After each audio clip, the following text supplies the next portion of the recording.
네, 1월 24일부터 29일까지 가는 필리핀 단기 선교회 같이 많이 갈 수 있었으면 좋겠어요. 네, 물론 뭐 시간이나 여러 가지 것들이 허락이 안 되고 어려움이 있겠지만 그래도 우리가 지금부터 결정하고 기도하면서 준비해서 같이 많이 참여할 수 있었으면 좋겠습니다. 그리고 다음 주에 우리가 철마교회 가는데요. 오늘도 우리 유일의 형제가 휴가에서 나왔는데 우리의 많은 동생, 오빠, 친구들이 군에 가 있습니다. 그래서 철마교회에 비록 우리가 아는 사람은 없지만 우리가 찾아가면 다른 교회에서도 내 동생이, 내 친구가, 내 오빠가 있는 그 부대에 가서 다른 사람들이 위문을 가면 이렇게 즐겁겠지라고 하는 그런 마음으로 우리 동생들, 친구들을 찾아가는 마음으로 우리 같이 많이 갈 수 있었으면 좋겠어요. 예, 시간이 바쁘겠지만 그래도 시간을 내서 위문하는, 말 그대로 위문이거든요. 예, 우리가 같이 가서 섬길 수 있었으면 좋겠습니다. 오늘 리더분들께 같이 가겠다고 많이 얘기해 주세요. 아시겠죠? 예, 특별히 뭐 꼭 제가 이런 말 하기 그렇지만 자매님들 부탁합니다. 무슨 얘기인지 아시겠죠? 네, 저 같은 사람 많이 가봐야 뭐 하겠어요, 그죠? 네, 우리 아리따운 자매님들께서 많이 가셔서 네, 우리 장병들도 기쁨을 주시면 좋겠습니다. 네, 그리고 나가시기 전에 한번 더 말씀드리면 용지가 있어요. 그래서 오늘 임원을 뽑는다는 게 아니라 임원 이 사람 했으면 좋겠다 하시는 그분들을 미리 추천해 주셔서 함 속에 넣어주시면 정말 감사하겠습니다. 그렇게 해주실 거죠? 네, 감사합니다. 오늘 우리가 이제 지난주에는 우리 유 목사님께서 설교를 해주셨고 오늘 우리가 다시 한 주를 쉬었다가 다시 느헤미야를 보게 되었습니다. 느헤미야 이제 7장을 보게 되는데요. 6장에서 맨 마지막에 이제 성벽을 다 지었어요. 52일 만에 성벽을 다 지었고 이제는 문도 달았고 그래서 성벽이 완성이 됐어요. 그런 상황에서 이제 느헤미야는 두 가지 일을 합니다. 두 가지 일을 하는데 첫 번째, 오늘 우리가 1절부터 4절을 보면 무슨 일이냐면 이제 느헤미야가 성벽을 다 달고 완성한 후에, 성문까지 달고 완성한 후에 사람들을, 일꾼들을 세우기 시작해요. 그것에 합당한 사람들. 그래서 1절에 보면 문짝을 달고 문지기와 노래하는 자들과 레위 사람들을 세운 후에 이렇게 한 다음에 2절이 이제 중요한데 우리 2절 같이 한번 읽어보겠습니다. 시작! 내 아우 하나니와 영문에 관한 하나냐가 함께 예루살렘을 다스리게 하였는데 하나냐는 충성스러운 사람이요 하나님을 경외함이 무리 중에서 뛰어난 자라. 아멘. 여태까지는 예루살렘을 다스리고 성벽을 세우고 하는 그 모든 작업을 지휘하던 사람이 누구였어요? 느헤미야였죠. 그죠? 느헤미야였어요. 그런데 느헤미야는 알고 있습니다. 자신이 이 공동체에서 수행하고 해야 하는 가장 중요한 일은 성벽을 복구하고 회복시키는 일이다. 그래서 이제 거기에서 자신의 임무가 끝났음을 알고 있어요. 그러면서 이제 자신은 여기에 살 사람이 아니라 다시 돌아가야 하는 사람이에요. 처음에 올 때부터 약속을 그렇게 하고 있잖아요. 언제 돌아올래? 라고 왕이 물었을 때 제가 열심히 짓고 언제쯤 돌아오겠습니다. 이렇게 약속을 하고 온 사람이란 말이에요. 그래서 다시 왕 곁으로 가야 되는 사람이에요. 그래서 느헤미야는 자기 대신 충실하게 이 예루살렘 성을 지키고 보살피고 이끌어 나갈 사람을 세우기 시작합니다. 그 중에 하나냐라고 하는 사람을, 한 사람은 자기 동생, 한 사람은 하나냐라고 하는 사람을 세우는데 이 사람이 아주 하나님도 잘 믿고 자기의 맡은 직분에도 충성스러운 사람이라고 합니다. 느헤미야의 이름도 왜 야로 끝나잖아요. 근데 제가 처음에 시작할 때 그런 얘기했어요. 그 야로 끝나는 이름은 하나님의 이름 야훼에 관련된 그 야자이기 때문에 그렇게 이름을 짓는 사람들은, 이름을 받은 사람들은 되게 그 신앙이, 가문의 신앙이 되게 깊은 사람들이라고 그랬어요. 집안의 신앙이. 그러고 보면 이 하나냐도 이름이 뭘로 끝나요? 야 어미로 끝나죠. 그래서 그걸 봤을 때 이 하나냐도 집안에서부터 되게 열심히 신앙교육을 받은 사람이라는 걸 알 수 있어요. 그래서 그 신앙이 되게 하나님 앞에서 깊고 좋은 사람이다라는 것을 우리가 그 이름을 통해서도 알 수 있다라고 하는 거죠. 그런데 그 사람이 뛰어나서 지도자가 되었다, 뭐 이런 얘기를 우리가 오늘 하자는 게 아니라 중요한 것은 한 사람의 지도자가 느헤미야가 아무리 뛰어나고 훌륭한 사람이라 그래도 그 사람이 계속해서 그 공동체를 이끌어갈 수가 없다라는 거예요. 느헤미야가 페르시아로 돌아가지 않는다고 해도 느헤미야도 사람이기 때문에 어떻게 됩니까? 나이가 들어요. 나이가 들고 육신이 강건했다가도 육신이 쇠해지고 생각이 달라지고 여러 가지 것들이 변하기 시작하죠. 그렇기 때문에 사람은 유한하기 때문에 아무리 뛰어난 지도자라고 해도 그 자리를 계속해서 지켜나갈 수가 없는 겁니다. 그리고 사람은 불완전하기 때문에 그 사람이 아무리 현명한 생각을 가지고 옳은 판단을 내리려고 해도 실수가 있기 마련이에요. 잘못된 생각과 잘못된 판단을 내리거나 그렇게 될 수 있다는 겁니다. 그래서 항상 아무리 좋은 지도자가 있더라도 그 사람이 잘하니까 평생 해라 이렇게 할 수는 없는 겁니다.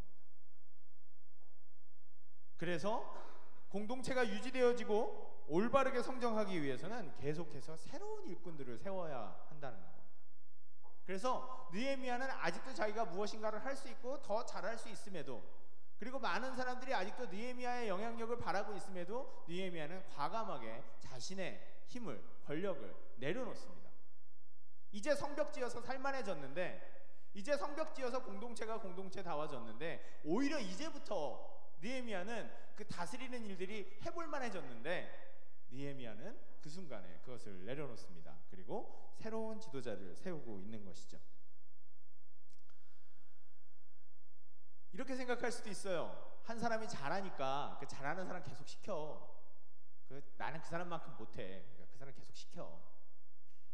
물론 잘하는 사람 계속 시키는 것도 좋은 일일 수도 있겠습니다만, 내가 내 욕심을 버리고 내 것들을 내려놔야 되는 것도 맞는 것이지만, 반대로 그 사람이 되게 훌륭하고 충실한 사람이라고 해서 그 사람에게만 그 의무와 그것들을 계속해서 맡긴다고 한다면, 그것을 그 사람에게 강요한다면 그것 또한 잘못된 일이라고 할 수 있겠죠. 아무리 즐겁게 아무리 기쁘게 일을 하는 사람이라도 섬기고 감당하는 그 일들을 하다 보면 지치고 힘들어지게 돼 있어요. 그렇기 때문에 그런 사람을 쉴 수 있도록 해주고 다른 사람이 그 일들을 감당함으로 인해서 오히려 더 그 사람이 리프레시되고 또 다른 곳에서 다른 역할들을 할 수 있도록 도와줘야 한다고 하는 것입니다. 그래서 그런 의미에서 공동체를 계속해서 이끌어 나가고 더 부흥하고 건강하게 만들기 위해서는 계속해서 새로운 일꾼들이 공급되어져야 되고 새로운 사람들이 세워져야 합니다. 맞습니다, 목사님. 그런데 일꾼이 되고 일꾼을 세우는 것 자체가 되게 어려운 일이잖아요. 그리고 그 일을 감당할 만한 사람이 있어야지 아무나 그렇게 막 일꾼이라고 세우고 할 수 있는 건 아니지 않습니까, 목사님? 그래서 사람이 없어요, 목사님. 그 사람을 세우는 건 참 어려운 일이에요. 이렇게 얘기할 수가 있습니다. 맞아요. 여기 아까도 얘기했다시피 하나냐라고 하는 사람은 되게 믿음도 좋고 이 일에도 충실한 믿을 만한 사람이라고 얘기를 해요. 그랬기 때문에 예루살렘을 다스리는 지도자로 세웠다라고 합니다. 그런데 그 사람이 그런 자격이 있어서 세워지긴 했지만 그 사람이 처음부터 그렇게 믿음직하고 그리고 일에도 충실하고 신앙도 있는 그런 사람이었을까요? 저는 그렇지 않다고 봅니다. 그 사람도 만들어진 사람이라는 거예요.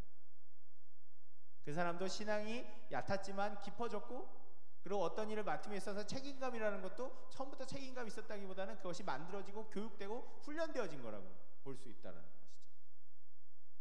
그래서 우리는 기본적으로 이런 생각과 마음을 가질 수 있어야 합니다. 우리는 모두가 다 하나님의 공동체의 일꾼이 될 준비를 해야 한다. 제가 나보다 낫기 때문에, 나는 그런 능력을 갖지 않았기 때문에, 내가 나를 봤을 때 나는 이런 거 못할 만한 사람이기 때문에, 자신이 없기 때문에, 내 먹고 사는 것만 해도 힘들어 죽겠기 때문에 난 이거 못해 라고 하는 것이 아니라, 우리가 하나님의 공동체 안에 있다면, 우리가 이 공동체 조직 안에, 그리고 우리가 내가 사랑하고 내가 함께하는 이 조직 안에 있다면 우리는 언제나 누구든지 그 공동체를 섬기고 공동체를 세워나가고 공동체를 일으키는 그런 일꾼이 될 준비를 하고 있어야 된다. 단지 마음의 준비가 아니라 내가 그 공동체를 섬기고 지켜나갈 수 있는 능력을 가지기 위해서 그것을 키워나가는, 해나가는 사람이 될 수 있어야 한다라고 하는 것이죠. 그것은 분명히 하나님의 공동체뿐만 아니라 내가 속해 있는 어떤 조직에서도 마찬가지일 거예요. 그 조직을 내가 사랑하고 그 조직이 나에게 의미가 있고 그 조직이 내 삶의 한 부분을 차지하는 그런 곳이라면, 그래서 내가 그것을 단순히 그냥 내팽개쳐 버릴 수 없는 그런 조직이라면 분명히 나는 그 공동체에 책임이 있고, 그렇기 때문에 그 공동체에 기여하고 공동체를 부흥시켜 나가기 위해 내가 일할 수 있는 마음과 일할 수 있는 능력들을 키워나가야 한다는 것이죠. 제가 항상 설교 때마다 자주 하는 말이 있습니다. 우리는 하나님 나라의 일꾼으로 부름받은 사람입니다. 그래서 일꾼이라 그러니까 좀 기분 나쁠 수도 있어요. 일하는 사람이야? 짐 지는 사람이야? 뭐 이렇게 생각할 수도 있습니다만, 여기서 일꾼이란 말은 항상 얘기합니다만 그것은 하나님께서 자신의 일을 함께하는 사람, 동역자, 하나님의 일을 같이 해나가는 동료라는 의미로 쓰이는 말들입니다. 하나님은 하나님의 이 나라의 일들, 하나님께서 이 세상에 하나님의 나라를 세워나가시는 모든 일들을 자기 주도적으로 해나가세요. 하나님의 생각을 가지고 주도적으로 만들어 가시지만 혼자 그 일들을 해나가시진 않습니다. 어떤 사람이 페북에 하나님도 독재를 하시는데 독재가 뭐가 나빠, 이런 얘기를 했다라고 하더라고요. 그래서 그 얘기를 들으신 김동호 목사님이 무척 화가 나셨대요. 하나님은 독재를 하지 않으십니다. 하나님이 독재를 하셨다면 예수님께서 이 땅에 오셔서 십자가에 죽지 않으셨습니다. 그러므로 하나님은 독재하시는 분이 아닙니다. 이렇게 글을 쓰셨더라고요. 저는 그 말에 100% 동의합니다. 하나님은 혼자 모든 것을 처리하시는 분이 아니세요. 하나님은 하나님의 생각을 자신의 백성들과 자신의 동역자들과 나누시고 이해하시며 같은 꿈을 꾸시고 같은 꿈을 꾸면서 함께 그것을 만들어가기를 원하시는 분이십니다. 그렇기에 이 자리에 여러분들이 있어요. 그렇기에 우리 한영교회가 있어요. 그렇기에 이 서울 땅에 수많은 교회가 있어요. 그렇기에 이 전 세계에 수많은 교회들이 있습니다. 하나님께서 많은 사람들을 일꾼으로 부르시고 자신의 꿈을 나눠주시고 자신의 생각과 삶의 의미를 나눠주시며, 그래서 함께 하나님의 나라를 만들어가는 일하는 사람, 비전을 가진 사람, 내가 가진 재능으로 나는 이런 일들을 하겠다. 하나님의 나라를 위해 하나님과 함께, 그렇게 우리를 부르시는 분이 하나님이십니다. 그러니 여러분, 하나님 나라의 일꾼된 준비를 하십시오. 이게 단순히 제가 11월 15일날 총회가 있다 그래서 이 본문을 선택한 게 아니라, 여러분들 아시겠지만 쭉 느헤미야를 보다 보니까 이 본문이 나온 거예요. 그죠 여러분? 그쵸? 예, 제가 지금 총회가 있다 그래서 이런 설교를 하는 게 아닙니다. 시간이 딱 맞은 거예요. 하나님의 은혜죠. 그죠? 네. 우리는 모두 다 하나님의 일꾼으로 부름받았고, 언제 어디서 내가 어떻게 하나님의 일꾼으로 쓰여야 될지를 모르기 때문에 우리는 항상 준비하고 있어야 돼요. 왜? 그것이 내 인생을 유의미하게 만들 수 있기 때문입니다.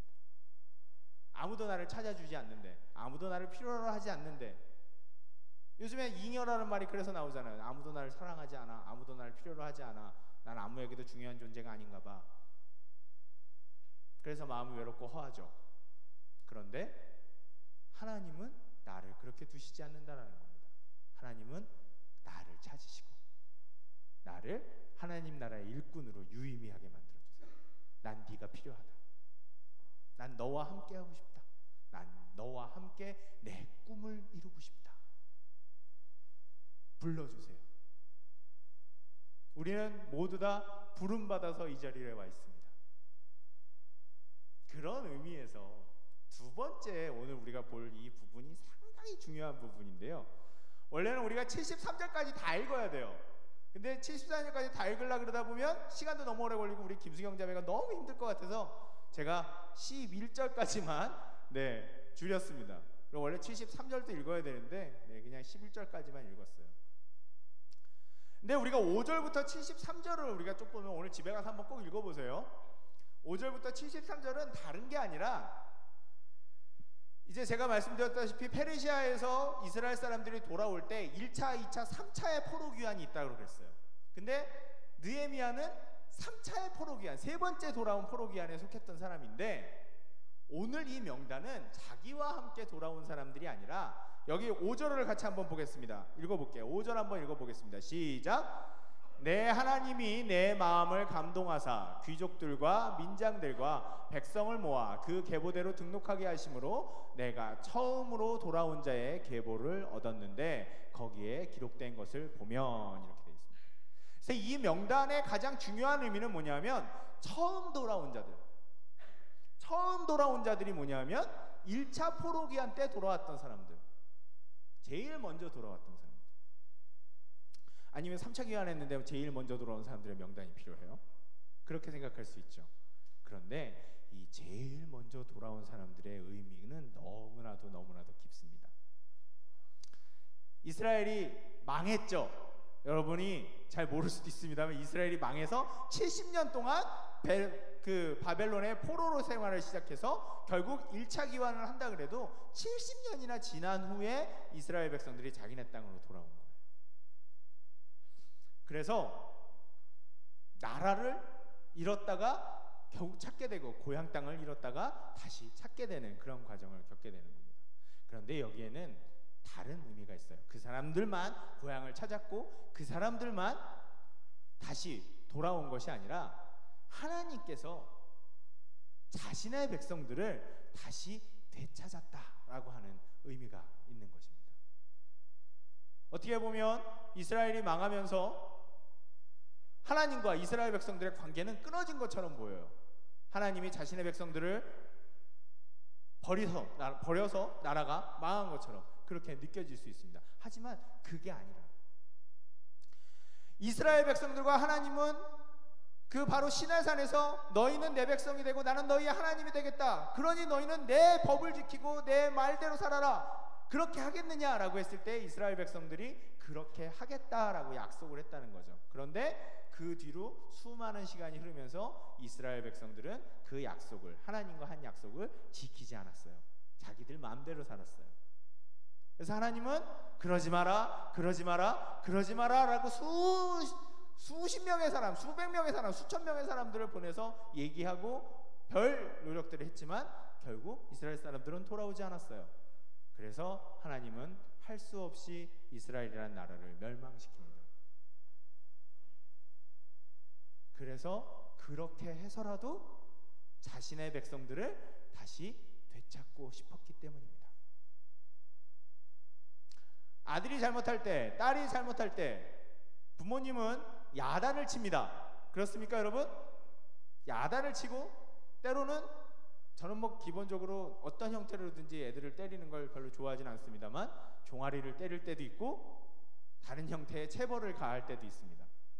그 이유는 그렇게 해서라도 잘못된 내 자식들의 그 버릇과 잘못된 것들을 고쳐주고 올바른 사람으로, 올바른 생각을 가진 사람으로, 그래서 인생을 똑바로 살아갈 수 있도록 만들어주고 싶기 때문인 거죠. 왜? 나의 소중한 자식이기 때문에.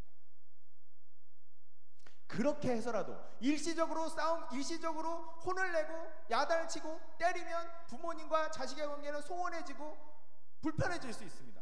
하지만 그럼에도 불구하고 그것을 감수하고 그렇게 해야 하는 이유는 소중한 내 자식이 잘못되면 안 되기 때문입니다. 내 온 힘과 온 육체의 생명을 나눠서 키운, 그리고 낳은 내 사랑하는 혈육이 잘못되면 안 되기 때문입니다. 그래서 원망을 들어도, 때로는 너무 험하게 하는 것처럼 보여도, 야단을 치면 눈물을 쏙 빼는 그런 일들이 있어도 그렇게 할 수밖에 없다는 것이죠. 그래야 내 자식이 잘 되니까. 물론 그게 너무 과하게 나타나서 억압의 형태로 나타나는 경우도 있습니다만, 그래도 정상적인 부모님이라면 그렇게 하시진 않으시겠죠. 그것처럼 하나님은 내가 사랑하는, 하나님께서 사랑하시는 하나님의 백성들이 올바로 되고 똑바로 되고 그 하나님의 법대로 살아가는 정말 제대로 된 하나님의 백성이 되기를 원하시는 겁니다. 그래서 고통스럽지만 오히려 더 때리는 부모님의 마음이 더 아픈 것처럼, 맞는 자녀보다 때리는 부모님의 그 가슴이 더 찢어지고 상처가 되는 것처럼, 하나님의 마음이 더 아프고 상처가 되고 눈물이 나지만 그것을 참아서 70년이란 기간이 지나고 난 후에 이제 하나님께서 그 백성들을 다시 되찾기 시작하셨다는 거죠. 이제는 돌아와라. 이제 오래 참았다. 고생했다. 돌아가자. 다시 내 품으로 돌아오려. 어떻게 보면 성경은 이 하나님의 자신의 백성들을 되찾는, 사이가 틀어지고 이 약속이 깨져서 더 이상 회복되고 만날 수 없는 그 관계가 단절된 그런 상태로 서로가 멀어져 버렸지만, 사랑하기 때문에, 내게 너무 소중하기 때문에, 내가 버릴 수 없기 때문에, 아무리 떠나려고 해도 떠날 수 없는 그 강렬한 사랑이 그들에게 향하고 있기 때문에, 버리려고 해도 떠나려고 해도 절대로 잊혀지지 않고 가슴에 새겨진 그들이기 때문에 하나님은 그들을 다시 찾고 다시 찾아서 결국 제대로 된 하나님의 백성으로 만들기를 원하신다는 것이죠. 하나님은 우리를 항상 되찾으세요. 우리가 하나님 멀리, 때로는 하나님 없이 하나님을 잊어버리고 내 마음대로 사는 것 같아도 하나님은 우리를 되찾으십니다. 부모가 자녀를 되찾듯이, 한번 잊어버리면 미친 듯이 모든 삶을 포기하고 그 자녀를 찾아다니듯이, 하나님은 하나님의 백성들 한 사람 한 사람, 그 사람들을 절대로 잊어버리지 않으시고 다시 되찾으세요. 그 하나님의 열심과 열정의 이야기가 담겨져 있는 그것이 바로 이 성경책입니다. 하나님은 되찾으세요. 어떤 방식으로든지, 어떤 형태로든지. 그리고 그 되찾으시기 위해 이 세상의 모든 사람들을, 하나님이 만드신 그 모든 사람들을 되찾으시기 위해 결국 하나님은 이 땅에 오셔서 신인 자신의 모습을 버리고 인간이 되고, 그것도 모자라서 사람들을 위해 생명을 주고 십자가에 대신 매달립니다. 그렇게 해서라도, 내가 죽어서라도 저 사람들을 되찾고 살리고 다시 사랑하고 사랑받는 내 백성으로 만들 수 있다면 나는 그렇게 하겠다. 저는 처음에 이 느헤미야를 볼 때, 이 본문 갖고는 무슨 얘기를 할 수 있을까? 도대체 여기에는 이게 3장하고는 달리 이 7장에 있는 건 사람 이름이 적혀 있는 게 아니라 사람 숫자가 적혀 있어요. 어느 족속은 몇 명, 어느 족속은 몇 명, 어느 족속은 몇 명, 그래서 그게 쭉 이어집니다. 그래서 66절에 보면 온 회중의 합계는 42,360명이요 이렇게 나옵니다. 이 앞에 나오는 쭉 5절부터 나오는 사람들 총 합계가 42,630명이래요. 그 사람들, 돌아온 사람들,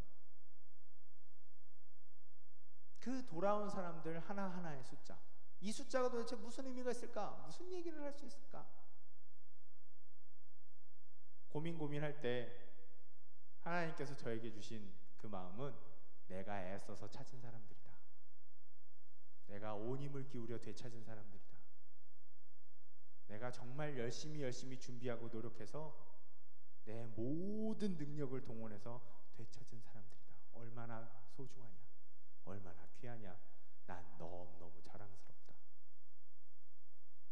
그 70년의 험한 세월을 견디고도 그 민족이 흩어지지 않고 이렇게 남아서 다시 이 땅으로 돌아왔구나. 얼마나 귀하냐. 이게 내 마음이고 이게 내 열심이다. 내가 원하는 것이다. 내 백성들이 나에게로 다시 돌아오고 그 백성들이 내 마음을 알고 되찾아지는 것. 하나님은 우리를 항상 되찾으십니다.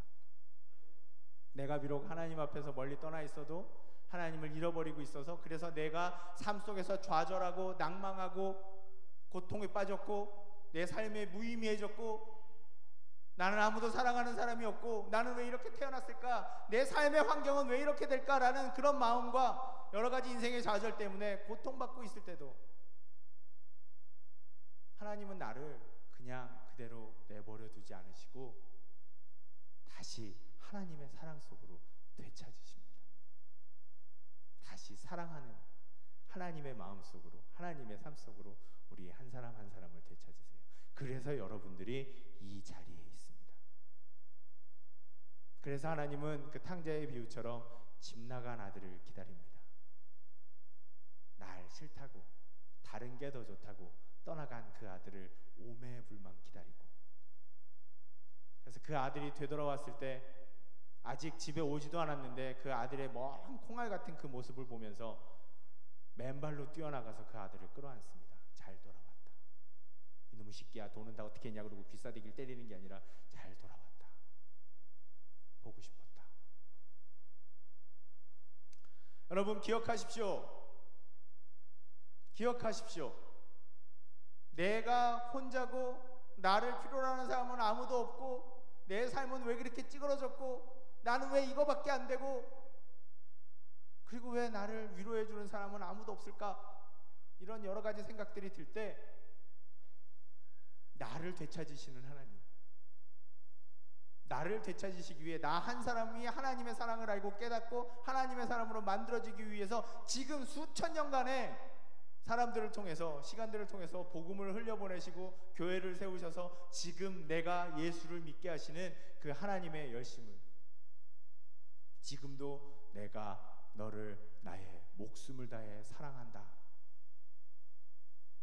내가 문 밖에 서서 두드리노니 네가 내 사랑을 듣고 받아들이고 느껴서 함께 기뻐하기를 내가 그것을 위해서 지금도 문 밖에 서서 문을 두드리노니 누구든지 내 음성을 듣고 문을 열면 내가 들어가 그로 더불어 먹고 그로 더불어 살리 하시는 그 하나님의 열심을 여러분 꼭 기억하십시오. 하나님은 나에게 열정을 갖고 계세요. 무슨 열정이요?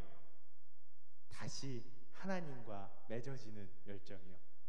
다시 하나님과 사랑하고 사랑받는 열정이요. 내가 너를 이렇게 뜨겁게 사랑한다 라고 하는 것을 알아주기를 바라시는 그 열정이요. 사랑은 열정이거든요. 사랑이 있는 사람은 열정이 있습니다. 사랑이 없어지면 열정도 식어요. 그 하나님의 열심과 열정을 여러분들이 알고 느끼셨으면 좋겠어요. 그걸 보여주시기 위해 하나님은 우리가 지금 읽어도 전혀 뭔 뜻인지 알 수도 없을 그 사람들의 숫자를 이렇게 빼곡히 적어 놓으셨습니다. 근데 이게 정말 하나님이 적어 놓으신 걸까요? 그냥 느헤미야가 필요해서 적어 놓은 걸 수도 있잖아요. 그런데 우리가 다시 아까 5절 읽었듯이 5절 첫 절에 보면 느헤미야는 이렇게 얘기해요. 내 하나님이 내 마음을 감동하사. 내 하나님이 내 마음을 감동하사. 느헤미야가 이 사람들의 숫자를 추리고 장부를 만든 이유는 다른 게 아니에요. 하나님이 느헤미야에게 봐라, 내가 너에게 알려주고 싶은 것이 이것이다. 나는 내 백성들을 되찾았다. 수많은 어려움이 있었지만 나는 내 백성들을 되찾았다. 여러분, 이 부족한 사람의 입술이지만 오늘 이 자리에서 하나님은 우리 청년들에게 이렇게 말씀하십니다. 나는 너를 되찾기를 원한다. 그리고 나는 너를 되찾았다. 그리고 나는 오늘도 너를 되찾는다. 되찾길 원하고 되찾았고 되찾을 것이다. 현재와 과거와 미래에 하나님은 쉬지 않고 나에게 열심을 갖고 계십니다. 얼마나 좋습니까, 여러분? 누군가가 나에게 그렇게 열심을 갖고 있대요. 누군가가 나를 그렇게 의미 있게 찾고 있대요. 누군가에게 내가 그렇게 소중하답니다. 다른 모든 사람들이 다 나에게 관심이 없는 것 같아도 끊임없이 내 마음의 문을 두드리는 분이 한 분 있어요. 누구요? 하나님이요. 그 열심 때문에 여러분들이 오늘 이 자리에 있습니다.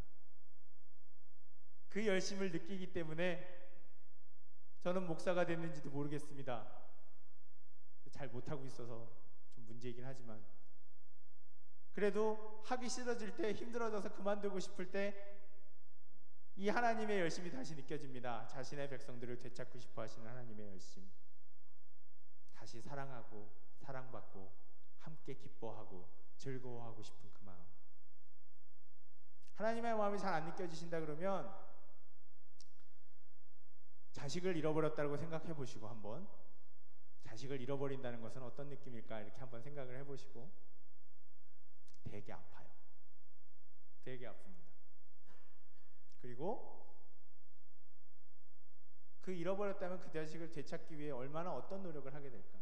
그런 게 아직 결혼을 해서 실감이 안 난다 그러면 여러분들이 가장 소중하게 여기는 게 뭐가 있을까요? 가장 소중하게 여기는 것. 네, 그것을 잃어버렸다고 생각해 보세요. 쉽게 말해 다리가 하나 잘라졌다고 생각해 보세요. 피아노를 치는 사람이 손을 다쳤다고 생각해 보세요. 운동을 하는 사람이 다리를 다쳤다고 해서 생각을 해보세요. 노래를 하는 사람이 성대를 다쳤다고 생각해 보십시오. 말을 하는 사람이 입을 다쳤다고 생각해 보세요. 그림을 그리는 사람이 눈을 다쳤다고 생각해 보십시오. 하나님의 마음이 그런 겁니다. 자신의 생기를 나눠주고 자신의 생명을 나눠주어 창조한 사람들, 내 분신, 나, 그러한 사람들을 에덴 동산의 그 사건 이후로 잃어버렸습니다. 그들이 떠나가기 시작합니다. 그 관계가 어그러졌습니다. 얼마나 아프고 얼마나 힘들고 얼마나 고통스러웠을까요? 그런데도 하나님은 그 고통 속에, 좌절 속에 머무는 것이 아니라 다시 열심을 내셔서 자신의 백성들을 되찾으시고 되찾으셨습니다. 그래서 지금 이르기까지, 우리에게 이르기까지, 이 한영교회에 이르기까지 하나님의 백성들을 되찾고 계시고 하나님의 나라를 확장하고 계십니다. 그렇기에 우리는 그 마음을 같이 느끼며 함께 잃어버린 내 형제, 잃어버린 내 지체, 잃어버린 내 동생, 내 오빠, 내 누나, 내 언니를 찾기 위해 함께 하나님과 일할 수 있게 되어야 하는 것입니다. 기억하십시오. 한 가지만 더. 하나님의 열심, 누구를 향한? 나를 향한, 그리고 우리를 향한, 나를 되찾기 위한 하나님의 열심. 그것은 내가 단지 필요해서가 아니라 나를 사랑하고 내가 하나님께 생명과도 같고 생명보다 더 귀한 존재이기 때문이라고 하는 것입니다. 안 느껴질 땐 그걸 한번 조용히 생각해 보세요. 묵상해 보십시오. 묵상하다 보면, 그것을 깊이 생각하다 보면 그것이 마음에 느껴지기 시작합니다. 성경책도 그냥 보면 무슨 말인지 모르지만 곱씹다 보면 성령님이 그 뜻을 우리에게 가르쳐 주십니다. 느낄 수 있게 해주세요. 느껴야 우리는 사는 겁니다. 느끼지 못하면 우린 죽은 사람들이에요. 아무리 누군가 날 사랑한다고 해도 그 사랑을 내가 느끼지 못하면 그 사랑이 헛방 아니겠습니까? 아무리 잘생긴 장동건이 와서 나한테 사랑합니다 라고 얘기해, 날 뻥치고 있네 이렇게 되겠죠. 장동건이 날 사랑할 리가 있어? 뭐 이렇게 되는. 죄송합니다. 네. 그 사랑의 고백을 묵상하고 느껴보시면서 꼭 그 하나님의 열심을, 우리를 향한, 나를 향한 하나님의 그 열정의 열심들을 꼭 회복하고 되찾으실 수 있으셨으면 좋겠습니다. 그러면 내 삶이 낙심되고 좌절될 때, 내가 너무 지쳐서 나 아무것도 못하겠다, 하기 싫다, 그럼 죽을까? 뭐 이런 생각이 들 때 다시 살아날 수 있어요. 그리고 바로 그때 나에게 찾아오시는 하나님을 만날 수 있게 됩니다. 그리고 하나님을 만나게 된다는 건 다시 한번 얘기하지만 내가 하나님께 사랑받고 있다라는 것을 확인하는 순간입니다. 행복한 순간이죠. 꼭 그런 일들이 있으시길 바라겠고, 그래서 통해서 삶의 기쁨을 회복하시는 우리 청년들이 될 수 있었으면 좋겠습니다. 기도하겠습니다. 우리를 찾으시는 하나님, 우리에게 열정과 열심